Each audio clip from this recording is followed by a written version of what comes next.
Il y a des gens qui me disent, quand ils vont dans un pays, ils me disent qu'ils ont été déçus, ou ils se demandent si en allant quelque part, on ne sera pas déçu, ou si je ne serai pas déçu. Mais c'est impossible. On ne peut pas être déçu. On est déçu si on s'est fait des idées fausses. Mais justement, si on s'applique à démolir les idées fausses, on va aller à la découverte et on trouvera toujours quelque chose. Puis après ça, on reviendra de son voyage avec ces petites découvertes. Et souvent, on découvre des choses qui ne correspondent pas du tout à ce qu'on dit d'habitude sur ce peintre-là, ou sur ce pays-là, ou sur cet écrivain-là.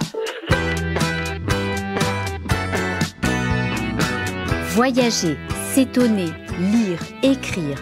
Ce rapport au monde et à la curiosité dont parle Michel Butor en 1979 au micro de Jacques Chancel ressemble à la fiche de poste d'un métier méconnu dans le milieu du livre, les attachés du livre à l'étranger.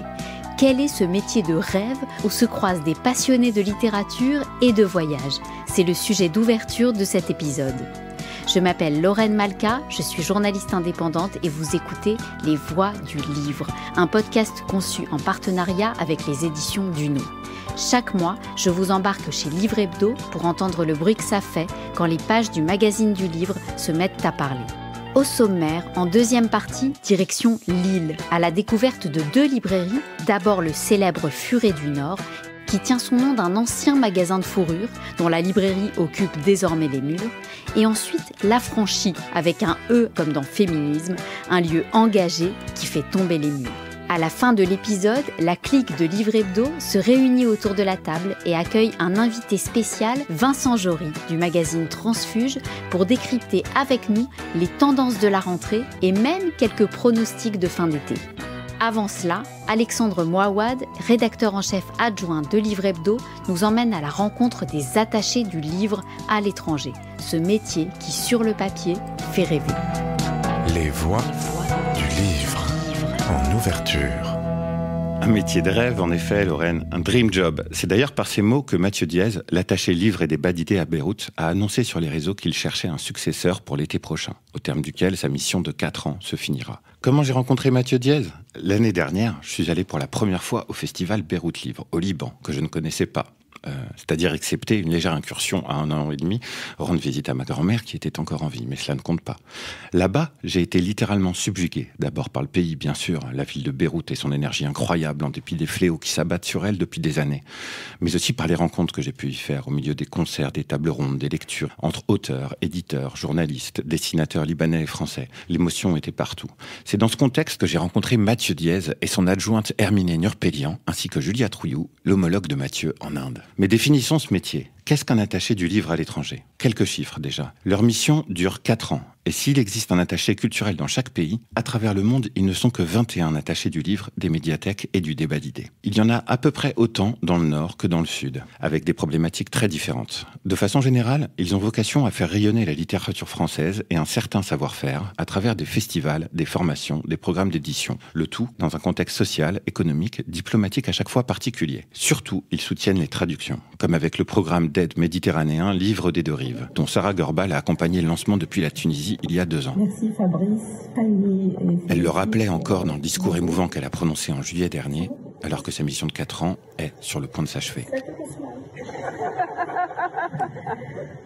La culture a cette force de réunir, de nous réunir... Elle rappelle donc dans ce discours qu'être attaché du livre, c'est aller vers l'autre, un métier qui fait proprement sens, et où l'on sait que la culture en général, et le livre en particulier, peuvent agir sur le monde. De nous traduire, nous, êtres humains complexes. La culture est notre bien commun le plus précieux. C'est aussi ce que nous dit Valentine Gigodeau, la responsable du pôle livre et édition à l'Institut de Paris, avec une image qui me semble particulièrement efficace, synthétique et néanmoins jolie, celle du bâton de pèlerin. C'est un métier attaché pour le livre où on prend souvent son bâton de pèlerin pour aller voir les éditeurs parce que on est le seul pays à avoir cette politique du livre. Par exemple, si on prend les Belges, c'est leur service économique qui s'occupe de l'édition. Il n'y a pas cette logique de soutien et d'accompagnement, etc. Donc souvent, on doit expliquer des choses qui sont un peu fondamentales pour nous. En tout cas, en France, ça s'explique pas, ça paraît une évidence, mais on est quand même les seuls au monde à faire ça. Et Valentine Gigodeau sait de quoi elle parle. Elle a elle-même été attachée du livre à Taïwan il y a 10 ans et a exercé des fonctions équivalentes au Cambodge avant de monter la librairie francophone Kiralina à Bucarest en Roumanie, la même librairie qui figurait en couverture de notre magazine il y a 1 an. Écoutons-la également sur cette spécificité française et particulièrement sur le rôle du bief dans cette mission. La grande force de l'Institut français, c'est qu'on est enraciné localement. On a des gens qui incarnent jour après jour cette politique du livre dans les pays où ils sont. Mais on ne peut pas faire ça seul et on ne peut pas le faire sans moyens. Donc le CNL soutient la librairie francophone, que le BIEF va mettre en place une machinerie pour être présent dans les salons du livre, etc. Quand on est attaché pour le livre, c'est extrêmement précieux de pouvoir s'appuyer là-dessus. Seul, on n'y arriverait pas. Parmi ses nombreuses missions, l'Institut français de Paris s'occupe notamment de réunir les attachés du livre une fois par an dans le cadre d'un séminaire qui se tient pour moitié entre un festival et l'autre moitié quelques jours à Paris. Cette année, c'était à Marseille pour les beaux jours qu'ils se sont réunis. Là, ils trouvent des idées, échangent et rencontrent des professionnels français. C'est à cette occasion qu'avec Olivier Dion, le photographe du magazine, nous sommes allés prendre une photographie de groupe ainsi que les 8 portraits individuels des professionnels que nous avons mis en lumière. J'en ai profité pour leur poser à chacun les 3 mêmes questions, parmi lesquelles le projet qui avait le plus compté dans leur mandat. Écoutons Sarah Gorbal à ce propos dans son discours d'adieu. Je retiendrai un projet, parce qu'il faut retenir la traduction en arabe pour la première fois de Gisèle Halimi. Donc je salue la Maison du Livre et Habib Zor. Louise Quentin, qui finit sa mission également ce mois-ci, a choisi 2 projets qui lui tiennent à cœur. Et c'est avec une certaine émotion qu'elle nous raconte la création de la Villa Albertine, sorte de Villa Médicis 2.0. Donc c'est la 4e villa de la France à l'étranger.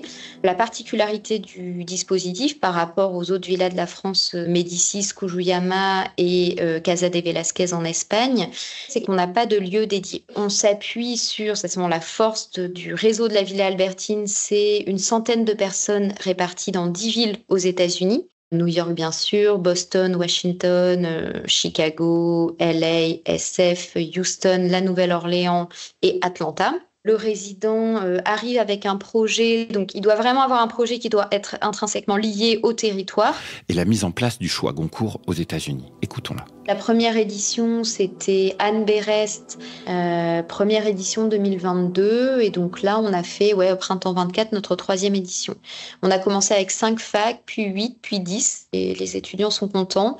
Super, ça doit être des belles rencontres ça, entre les étudiants. C'est super. Ouais. Sincèrement, c'est un des programmes que je préfère parce que Choix Goncourt, c'est un très bel outil de coopération, même universitaire. Pour sa part, Herminie Nurpélian, l'adjointe de Mathieu Diez au Liban, est revenue sur un projet qui fait sens et dont ils peuvent être fiers. Ce projet se nomme Biblio. Le projet Biblio est venu en réponse à plusieurs années de crise qui ont sévi dans le pays, ici au Liban, et qui ont très fortement frappé le secteur du livre notamment.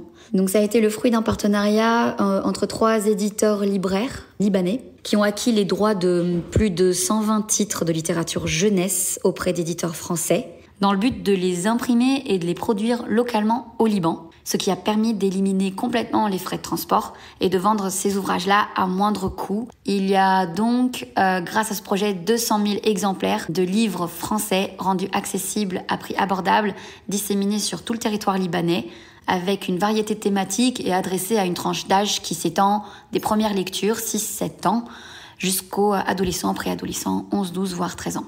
Un autre point qui m'a beaucoup intéressé en menant cette enquête, c'est combien ces missions des attachés du livre varient en fonction de leurs aspirations, bien sûr, mais aussi en fonction de leur territoire.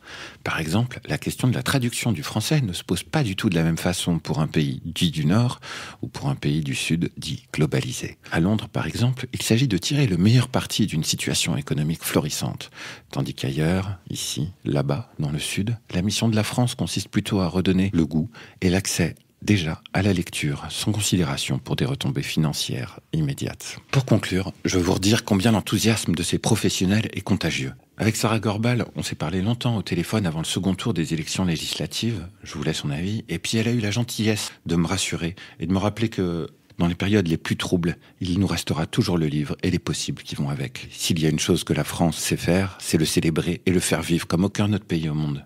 Et peut-être, c'est ce qu'on a de plus réjouissant à offrir. Le reportage d'Alexandre Mouawad est à retrouver dans le numéro de septembre de Livre Hebdo et sera suivi d'un hors-série tiré à part spécial Beyrouth dans le numéro suivant.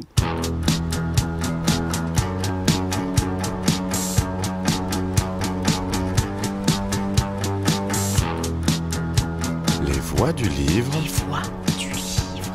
En chemin. Nous sommes le 28 juin 2024. Je suis à Lille et je vais aujourd'hui découvrir non pas une, mais 2 librairies lilloises. La première s'appelle La Franchie. Elle est située dans le quartier Saint-Michel. Elle est fondée par Swazik Courbet. Bonjour Swazik. Bonjour. Swazik qui a la particularité de multiplier les casquettes puisqu'elle est aussi podcasteuse. On va commencer par la casquette libraire. À quand ça remonte cette affaire, Swazik ? C'est une vieille affaire. Je suis une vieille libraire. J'ai repris la librairie en 2012, qui était une librairie spécialisée en art du spectacle. Et assez rapidement, en fait, je l'ai déménagée, puisqu'en 2016, on est arrivé place Sébastopol, en quittant le Vieux-Lille, qui était devenu hors de prix, vétuste. C'était très compliqué pour nous d'y survivre. Et 2016, c'est l'année de mes 30 ans.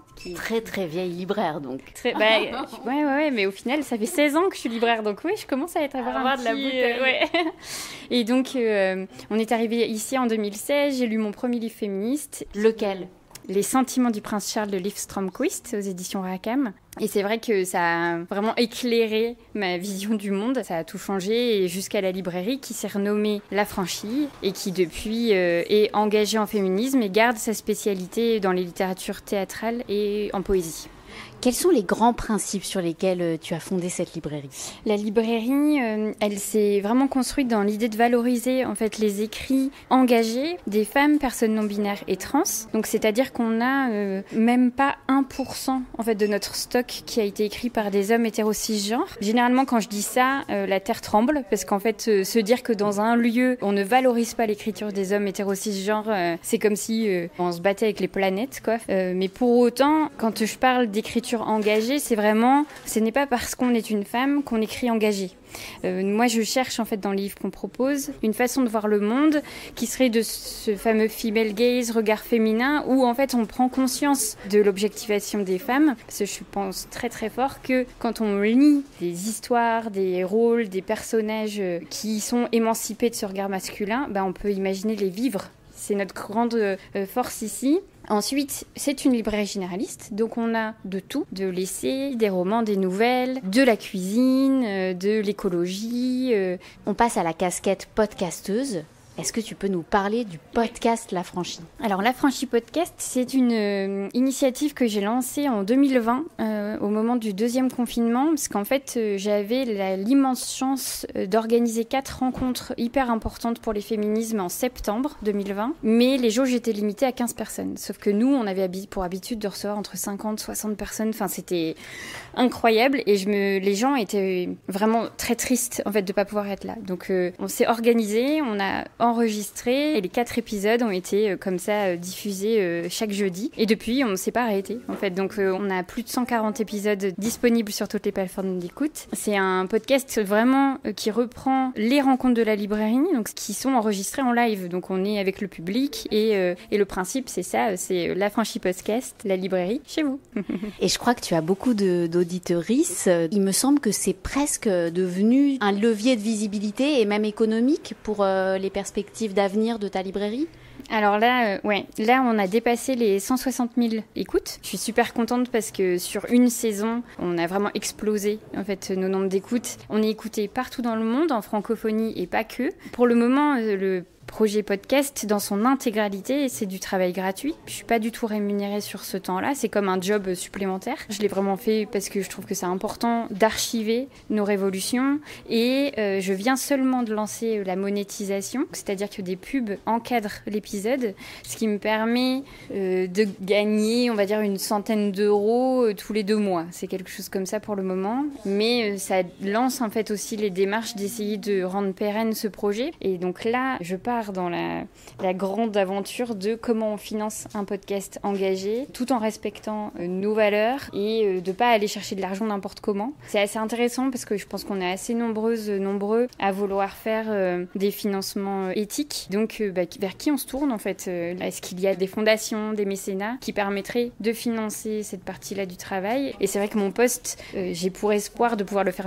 financer autrement pour pouvoir embaucher derrière et continuer en fait cette transmission. Et peut-être que mon endroit de combat est plus forcément dans les rayons à faire des conseils de vente. Enfin, en tout cas, ça me ferait extrêmement plaisir que le podcast soit, alors on pourrait dire ma porte de sortie, mais plutôt mon entrée dans une nouvelle aventure. Ouais. Je crois qu'il y a un rayon qui est très particulier et qui t'est cher dans cette librairie. Oui. Alors j'aime bien utiliser des mots un peu controversés, mais c'est un peu mon petit kink, les fleurs. C'était pendant les confinements, encore une fois. J'avais pour habitude d'aller voir ma fleuriste sur le marché. Elle a été interdite de vendre parce que les fleurs n'étaient pas essentielles. Enfin, pour moi, c'était incohérent, en fait, qu'on n'ait pas accès à ça. Et c'est devenu vraiment une habitude, un soutien. Avec les amis libraires, on s'est envoyé des photos de fleurs le samedi, un peu comme un code de je pense à toi, je t'accompagne. Et ensuite, j'ai commencé, évidemment, parce qu'on n'est jamais seul à être dans un mouvement, en fait. En vrai, on est plusieurs, c'est comme ça, et c'est trop chouette. J'ai commencé à lire, en fait, dans les livres, de la lutte par les fleurs aussi. Par exemple, Rosa Luxembourg, son herbier de prison a été réédité récemment et montre vraiment, en fait, comment elle survit grâce aux fleurs qu'elle peut trouver dans les espaces de prison, mais aussi toutes celles qu'on lui envoie. Enfin, c'est un livre absolument formidable.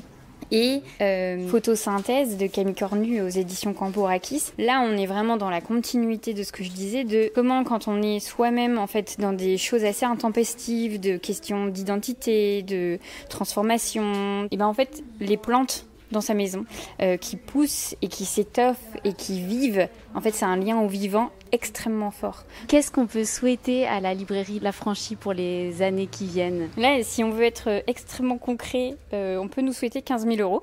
Soyons précis. Voilà, mais non, mais en fait, on a une vraie belle notoriété et qui me touche toujours tellement. Mais on est toute petite. En fait, on est une entreprise qui lutte chaque mois à payer ses factures, à payer les salaires. Libraire, c'est un don de soi terrible, on gagne rien. Mais pour autant, en fait, mon énergie vitale commence à être mise en jeu, dans le sens où je disais que j'étais une vieille libraire, donc je suis fatiguée. Donc la franchise qu'on peut lui souhaiter, c'est ça, c'est une pérennité financière qui n'est pas de la richesse. Enfin, que ce stress-là nous soit un peu libéré quand même. Je peux encore failliter, mais il faut me donner un petit peu de légèreté. Sinon, je vais parler toute seule sur un banc, c'est tout. On viendra t'écouter. Merci Swazi, qu'on souhaite que La Franchie fleurisse. Merci Lorraine. Pour ce podcast, Livre Hebdo, en partenariat avec les éditions Duno, pousse la porte des libraires pour les écouter nous décrire leurs enjeux, décrypter les tendances éditoriales du moment et partager leurs coups de cœur. La maison Duno publie des ouvrages de non-fiction sous les éditions Duno et Armand Collin pour rendre le savoir accessible au grand public, aux professionnels et aux étudiants. Je me dirige donc vers une seconde librairie, l'incontournable Furet du Nord. Je monte jusqu'au 8e étage. Bonjour, bienvenue au Furet du Livre, enchanté. On va monter si ça sonne dans tous les coins. Mais dis donc, vous en avez des escaliers à monter. Et j'arrive dans les bureaux du Furet du Nord. Je suis accueillie par Franck Brunet, directeur du Furet du Nord de Lille, et Éric Loz, responsable sciences humaines de la librairie. Bonjour à tous les deux. Bonjour à vous et bonjour à tous. Donc bonjour, je suis Franck Brunet, je suis très heureux de vous accueillir dans cette grande librairie qui a été fondée en 1921. Le Furet du Nord, en quelques chiffres, c'est 4700 mètres carrés de surface de vente, plus de 100 collaborateurs, 120 000 références vendues en livres et plusieurs histoires. On a une grosse histoire avec le livre de poche, on a une grande histoire avec la librairie de loisirs, mais on est encore très très spécialisé en librairie universitaire. Et aujourd'hui, on parlera d'un rayon qui me porte beaucoup, qui est celui des sciences humaines. Je passe la parole à mon cher collègue Éric, qui va rentrer dans son rayon et dans son univers pour vous parler de la géopolitique au Furet de Lille. Merci Franck, on vous écoute Éric. Bonjour Lorraine. Alors pourquoi la géopolitique ? Parce que notamment c'est une excellente surprise suite au formidable succès populaire de Le Dessous des cartes, l'émission hebdomadaire créée en 1990. Elle a été conçue et présentée par le géographe et géopolitologue Jean-Christophe Victor. Donc logiquement, j'ai envie de dire, en 2005, Jean-Christophe Victor et ses acolytes géopolitologues publient Le Dessous des cartes, l'Atlas géopolitique. Cet ouvrage marque une étape vraiment importante dans la pédagogie, l'ouverture et la démocratisation des enjeux de la géopolitique en général. Les atlas géographiques d'antan ne sont plus très nombreux dans nos rayonnages. Par contre, ils ont laissé la place à une multitude d'atlas géopolitiques. Le grand public a appris à lire les bouleversements du monde à travers le livre géopolitique également. Comme en géopolitique, les lignes, les frontières bougent également en librairie. Ces dernières années, l'adaptation ou la nouveauté dessinée s'est véritablement emparée des sciences humaines. À cet égard, lors d'une dédicace d'Uno, j'ai eu l'occasion d'interroger Pascal Boniface et le dessinateur Tommy au sujet de cette tendance éditoriale grandissante à mettre en bulle, ou du moins en image, de la non-fiction. Il apparaît que cette mise en forme permet essentiellement à des auteurs experts de prétendre à une diffusion plus élargie, en atteignant un nouveau public séduit par une approche certes pédagogique, mais ouvertement ludique. Dans Géostrategix, on s'amuse. Pour conclure, comme j'ai beaucoup cité Le Dessous des cartes, vous aurez bien compris que cet ouvrage concept constitue mon tout premier coup de cœur en la matière. Ensuite, pour un coup de cœur plus récent cette fois, je choisirai sans aucun doute le tome 1 de Géostrategix, paru chez Duno fin 2022. Ce tome 1 de Géostrategix, c'est 700 ventes au Furet du Nord de Lille lors de l'exercice précédent, et un rayon géopolitique à Lille en forte croissance à plus 30% versus 2022-2023. Bref, vive la géopolitique en librairie. On est d'accord là-dessus. Merci aux éditions Duno pour cette séquence Transmission des savoirs. Qu'est-ce qu'on peut souhaiter aux libraires de Lille pour les années qui viennent, Franck ? Pour moi, il y a vraiment une importance du livre. Plus on est nombreux, plus on survit et plus on s'enrichit. Moi, j'attends pas d'autres concurrents tout le temps parce que c'est quand même un challenge à relever à chaque fois. Mais en tout cas, une pluralité, en tout cas, et plusieurs voix dans cette métropole de Lille qui le mérite. Plus il y a de libraires et mieux on s'entendra. Merci à tous les deux. À bientôt. Merci beaucoup, au revoir et bonne route à Lille. Les voix du livre en haut de la pile.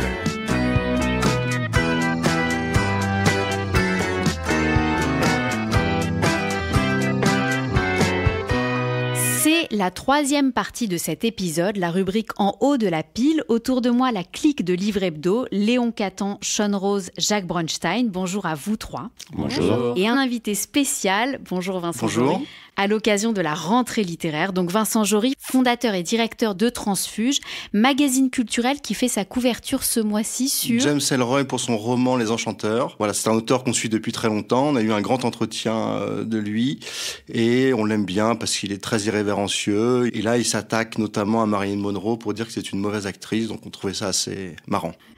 Merci Vincent, merci d'être avec nous. Avant d'entendre vos coups de cœur et décryptage de la rentrée, Jacques, quel est le chiffre du mois ? Écoute, le chiffre du mois, c'est 1,1%. Ça n'a pas l'air beaucoup, mais c'est un chiffre positif puisque c'est l'augmentation du chiffre d'affaires de l'édition en 2023. Parce que dans notre numéro de septembre, nous revenons sur le top des 200 premiers éditeurs français, comme chaque année. Et c'est l'occasion de faire un petit peu le point sur l'état du marché. Et je dirais que ce qui est frappant, c'est que alors que il y a quand même beaucoup d'inquiétudes liées à l'inflation, au rachat de groupes, aux recompositions dans le milieu de l'édition, quand on regarde ce classement, les choses sont plus stables qu'on l'imaginerait. Les 9 des 10 premiers du classement sont les mêmes que l'année dernière. Il y a certains groupes comme Hachette, notamment grâce à l'international, qui fait 2,2% de hausse,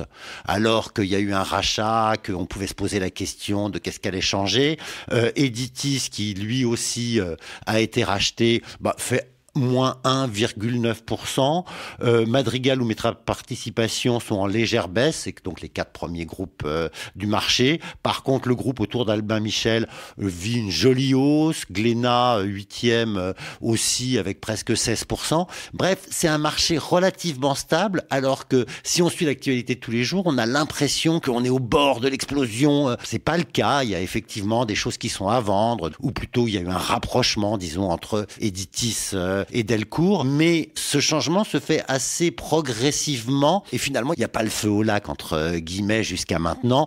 Bon, je vais quand même finir sur 2 chiffres qui rendent plutôt heureux. Le chiffre de stock pour 2023 qui a fait plus 61,8%, notamment évidemment à cause de son odeur après la pluie de Cédric Sapin-Defour, et POL qui a fait plus 55%, sans doute évidemment, je joue sur le sans doute et l'évidemment, enfin bon, il semblerait bien que ce soit Triste Tigre de Neige Sino qui explique ces chiffres et bon voilà, on en est ravis. Merci Jacques. Vincent Jory, à toi l'honneur, tu nous parles d'un roman très attendu cette année, Houri de Kamel Daoud. On t'écoute. Oui, c'est un roman vraiment très fort. On l'attendait depuis longtemps parce que Kamel Daoud n'avait pas écrit de roman depuis longtemps. C'est un roman très important pour lui. C'est l'histoire d'une jeune femme de 20 ans, Aube, une jeune Algérienne. Alors c'est un roman très dur, qui a été égorgée au moment de la guerre civile en 1999, qui est donc muette.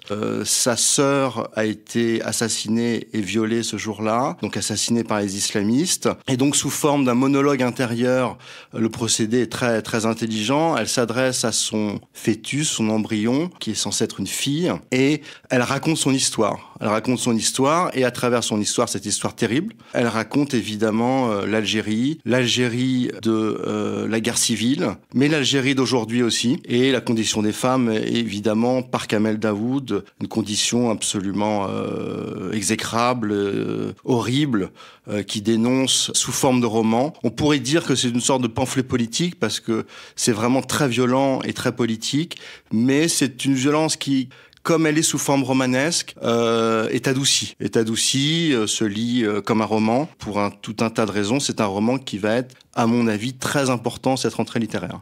Donc Houri de Kamel Daoud chez Gallimard. On rappelle que Kamel Daoud est lauréat du Goncourt du premier roman. Alors oui, ça c'est important. Parce que effectivement, j'écris un édito sur mon édito sur Kamel Daoud et je lance le pari qu'il pourrait avoir le Goncourt, notamment pour cette raison. Donc, en fait, je pense qu'il y a 3 raisons. La première, c'est qu'effectivement, en 2014, il a eu le Goncourt du premier roman pour Meursault contre enquête. La deuxième raison, c'est que, comme je viens de le dire, ce sont des sujets très contemporains et très centraux. Et la troisième raison, qui est hypothétique, parce qu'on ne sait jamais comment réagissent les jurés, mais il me semble qu'il y a un certain nombre de jurés au Goncourt qui pourraient être très sensibles au livre. Je pense à Pascal Bruckner pour des raisons politiques. Je pense à Pierre Assouline qui s'intéresse beaucoup à l'Algérie. Je pense à Ben Jelloun qui est marocain et comme l'Algérie est très critiquée, je pense que ça pourrait lui plaire. Et je pense aussi à Christine Angot pour des raisons politiques et aussi pour des raisons de sensibilité à la condition des femmes, et à Camille Laurence. Donc c'est une hypothèse bien sûr, c'est toujours à 4 bandes, mais il me semble qu'il peut avoir ses chances.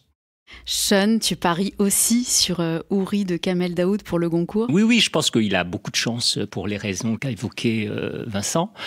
Mais je voudrais juste rebondir sur le fait que c'est peut-être moins violent. Je ne pense pas, en fait, finalement, cette violence, elle est plutôt traduite par la poésie de la langue.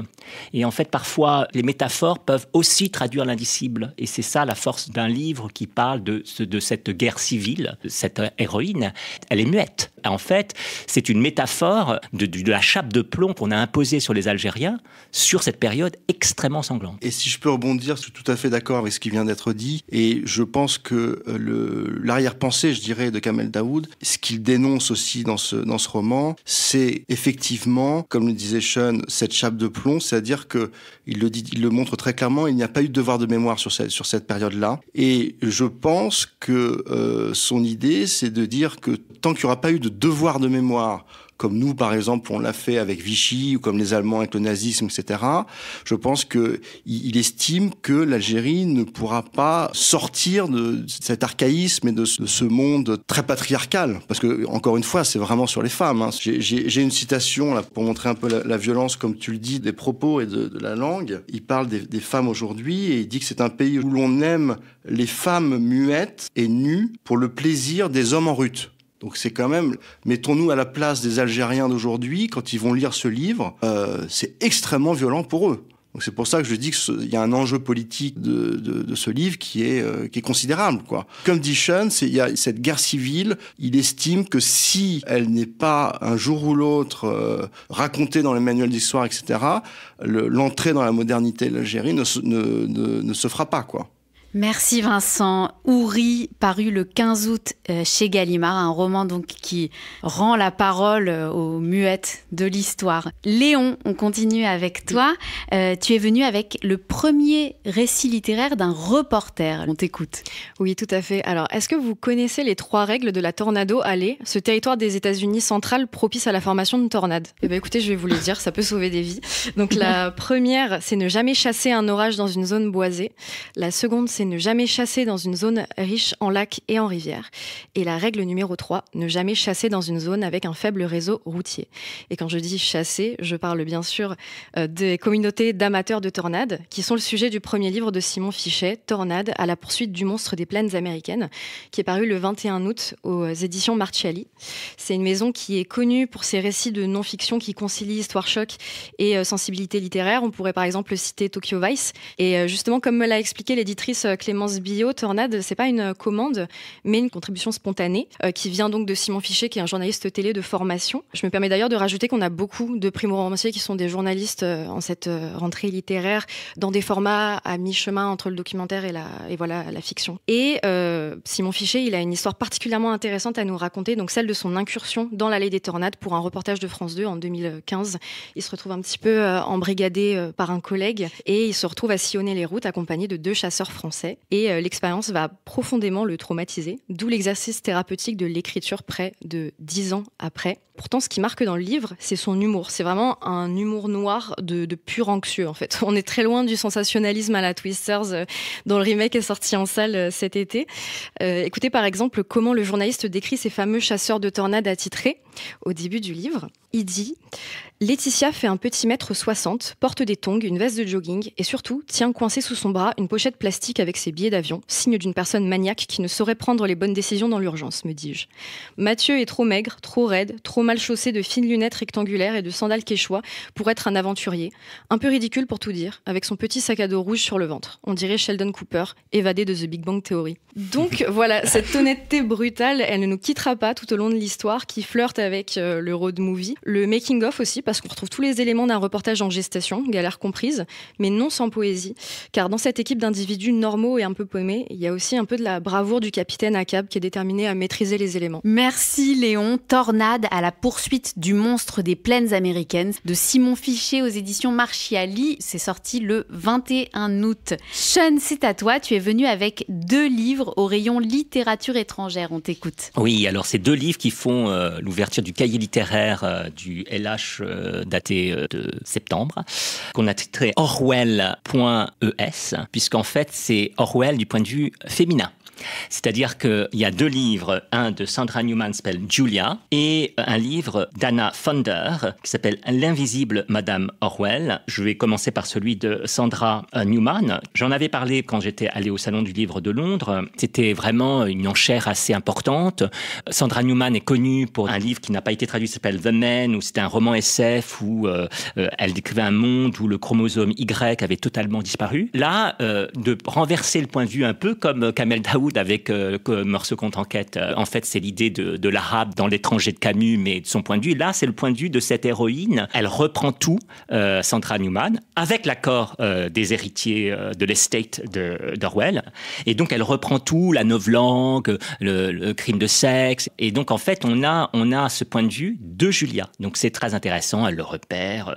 Il paye pas de mine, mais elle a une espèce de désir pour lui. En fait, c'est un peu comment, quand le désir est complètement muselé, comment en fait il se traduit par des tout petits signaux. Et puis l'atmosphère paranoïaque tout à fait intéressante, mais elle renverse parce que finalement c'est quand même l'appât c'est Julia l'appât dans l'original d'Orwell, et là c'est tout à fait différent. Donc l'autre livre d'Anna Funder, c'est Madame Orwell, c'est sur la première femme de George Orwell, une biographie, mais comme elle a peu d'éléments biographiques, très trouée, ça rejoint ce que disait Léon, cette nouvelle tendance de reportage et de biographie. Et c'est cette première femme qui a été très importante, qui était une femme extrêmement intelligente, qui avait fait des études et qui apparemment aurait été plus qu'une compagne, une muse, elle est bien plus. Dactylographier, c'est un peu comme Beauvoir et Sartre, vous savez, il y a beaucoup de choses de Beauvoir, même dans la pensée de Sartre, mais c'est vraiment, c'est pas dit en fait, parce que même si c'était des femmes assez féministes, elles ont intériorisé le fait qu'elles allaient servir leur homme.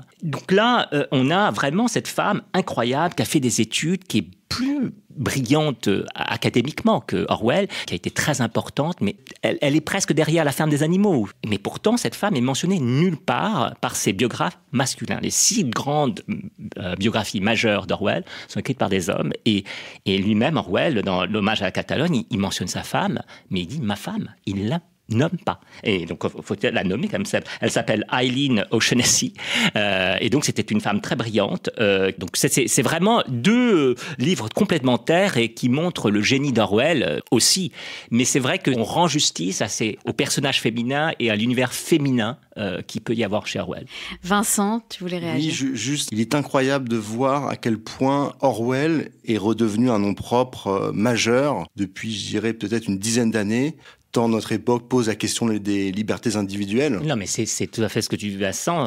C'est normal dans la mesure où c'est un des livres les plus prophétiques. Parce que quand même, à l'époque, on avait à peine le téléphone. Il a imaginé qu'on avait Internet finalement, et qu'on avait la vidéosurveillance, et qu'on avait Big State, Big Data. Ça, c'est vraiment d'une clairvoyance, mais hallucinante. Merci Sean. Julia de Sandra Newman, ça paraît le 29 août chez Robert Laffont, et L'invisible Madame Orwell d'Anna Funder, qui paraît le 5 septembre chez Héloïse d'Ormesson. À mon tour, je vous parle moi aussi d'un roman sur le passé, mais qui éclaire notre époque de façon éloquente. C'est un roman qu'il faut lire à voix haute, à mon sens, comme une incantation. Ça s'appelle Petite Bonne. C'est signé Bérénice Pichat et ça sort aux éditions Les Avrils. Bérénice Pichat n'en est pas à son coup d'essai. Petite Bonne, c'est son 3e livre. Mais avant cela, elle publiait des romans historiques dans une petite maison régionale qui s'appelle les éditions du Queyras. Et c'est justement cette maison qui, en recevant le manuscrit de Petite Bonne, a senti le potentiel de ce livre et a conseillé à l'autrice de l'envoyer à des maisons nationales. L'histoire, c'est celle d'une bonne au milieu des années 30 qui travaille dans plusieurs maisons bourgeoises, comme celle de Monsieur et Madame Daniel, en banlieue parisienne. Blaise Daniel est ancien pianiste et c'est surtout une gueule cassée de la Première Guerre mondiale. Il a perdu une partie de son visage et certains de ses membres, donc il ne peut plus jouer de musique. Sa femme Alexandrine est entièrement dévouée, donc il aimerait bien lui offrir un peu de liberté.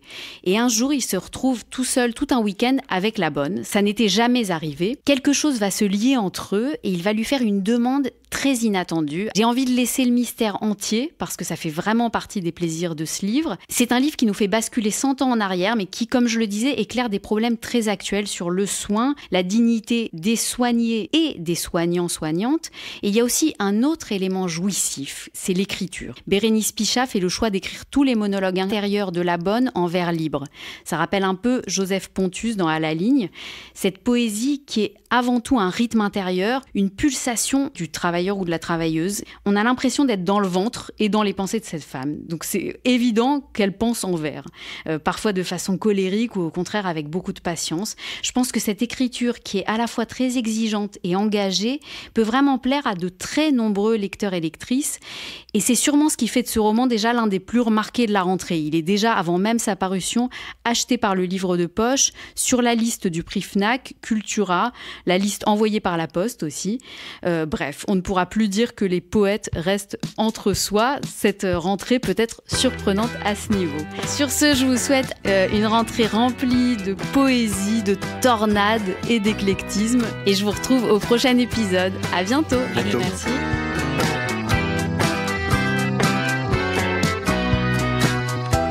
C'était Les Voix du Livre, le podcast mensuel de Livre Hebdo présenté par Lorraine Malka. À la musique, Ferdinand Bayard. Si vous avez aimé cet épisode, abonnez-vous au podcast Les Voix du Livre et envoyez-nous des tas de cœurs et d'étoiles. À bientôt!